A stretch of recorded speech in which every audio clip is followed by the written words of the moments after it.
విశ్వాస జీవితంలో మనం we are either as victims or as విక్టర్స్.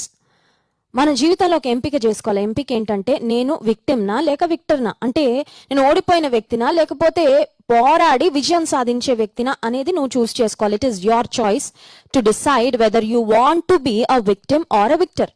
For the time being నీ కొన్ని పరిస్థితులు రావడం ద్వారా నీ విక్టిమ్ అయినట్లుగా అనిపించవచ్చు.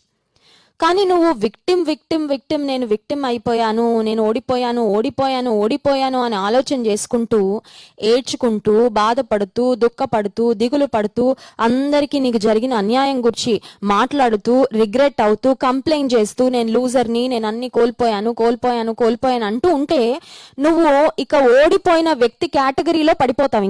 ఇంకా నీ లైఫ్ అంతా ఇంకా ఆ కేటగిరీకి నువ్వు సెటిల్ అయిపోయినట్లే.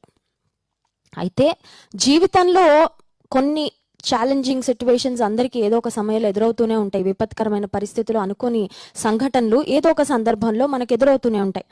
అటువంటివి మనకు ఎదురైనప్పుడు మనం ఏం చేస్తాము, మనం ఏ తీర్మానాలు తీసుకుంటాము, ఎలా ముందుకు వెళ్తాము అనేది నీ జీవిత గమ్యాన్ని డిసైడ్ చేస్తుంది.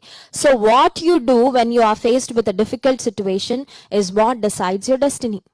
నీ జీవితంలో నాకు ఇలా జరిగాయి కాబట్టి నేను ఇలా అయిపోయానండి అని చెప్పడానికి లేదు. జరగచ్చు, కొన్ని అన్యాయాలు జరగచ్చు, కొన్ని దురదృష్టకరమైన పరిస్థితులు నీ జీవితంలో రావచ్చు. బట్ వచ్చిన వాటిని నువ్వు ఎలా హ్యాండిల్ చేస్తున్నావు, వచ్చిన పరిస్థితుల్లో నువ్వు ఎలా వాటిని అధిగమించి ముందుకు వెళ్తున్నావు అనే దాన్ని బట్టి నీ భవిష్యత్తు లేక నీ గమ్యము అనేది ఆధారపడి ఉంటుంది.